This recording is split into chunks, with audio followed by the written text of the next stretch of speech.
Hey there, it's Mr. Levi, and I am sitting here thinking about how awesome you are. You are one of a kind. There's no one else like you. Jesus is going to use you to change your world. It's true. You are more valuable than you could ever possibly imagine. And I'm so grateful I get to call you my friend. Well, tonight, we pick right back up where last night's story left off. Do you remember Hannah? She was the woman who took her sadness and disappointment to Jesus, and he answered her prayer by giving her a chubby baby boy she named Samuel. Well, when Samuel was around 5 years old, Hannah did something incredible. She took Samuel back to the big city of Jerusalem. He lived in the temple with Eli the priest. That would be like you or I living inside of the church. Every day, Samuel would wake up and help Eli take care of the temple. He would clean, serve the people, and learn about God. When the day was done, Samuel would get ready for bed, go to sleep, just a few doors down from where the Ark of the Covenant sat. Well, one night, as Samuel laid in his bed snoring loudly, a voice woke him up from his deep sleep. "Hey, Samuel." He heard the voice call him. He rubbed his eyes and then heard it again. "Samuel." Samuel threw back the covers and ran into Eli's room. Hi, Eli. Did you need something?" Eli opened his eyes and saw Samuel standing in the doorway. What are you doing, Samuel? It's the middle of the night." Samuel looked confused and said, But you called me." "No, I didn't," Eli responded.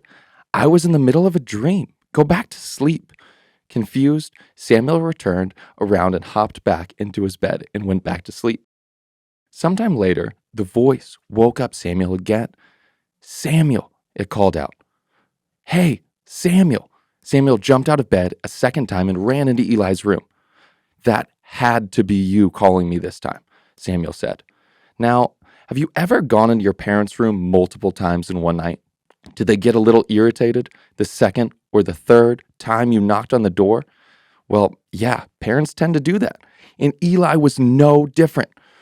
"Ugh, Samuel, you woke me up again? What do you need?" "Well, didn't you call my name again?" Samuel asked, confused. "No, I didn't. Go back to bed," Eli said, and then rolled over and went back to sleep. Samuel shrugged his shoulders, trotted back to his little bed, closed his eyes, and soon was snoring again. Well, guess what happened next? You got it. "Samuel," the voice called out, waking Samuel up a third time. Samuel ran into Eli's room again and opened the door and said, "Eli, this time it had to be you. No one else is here with us." When Eli heard that, he realized what Samuel said wasn't true. There was someone else with them in the temple. Do you know who that was? That's right. God was with them.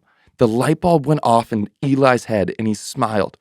"Ah, I know who's calling you, Samuel. Go back to bed. When you hear the voice call your name again, say, 'Hi, God, talk with me.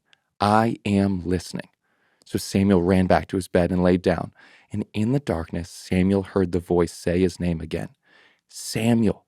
The voice was beautiful. Hearing God say his name filled Samuel with an overwhelming feeling of joy, peace, and safety. "Hi, God," Samuel said. "Talk with me. I am listening." And God and Samuel had a conversation, just the two of them.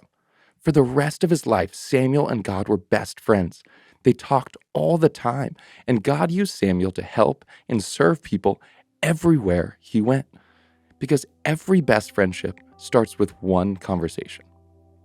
Do you know that Jesus wants to talk with you, just like he talked to Samuel? It's true. When Jesus talks with us, he talks to our heart. The more we listen to Jesus and talk with him, the closer friends we become. Jesus wants to talk with you right now. Sometimes, all we need to do is stop and listen, just like Samuel did. Let's ask Jesus to talk with us right now. Say this after me. "Hi, God. Talk with me. I am listening. I love you. Thank you for being my best friend." As you sleep, think about Jesus and how much he loves you. Have a wonderful night's sleep and sweet dreams. We can't wait to see you tomorrow. Good night.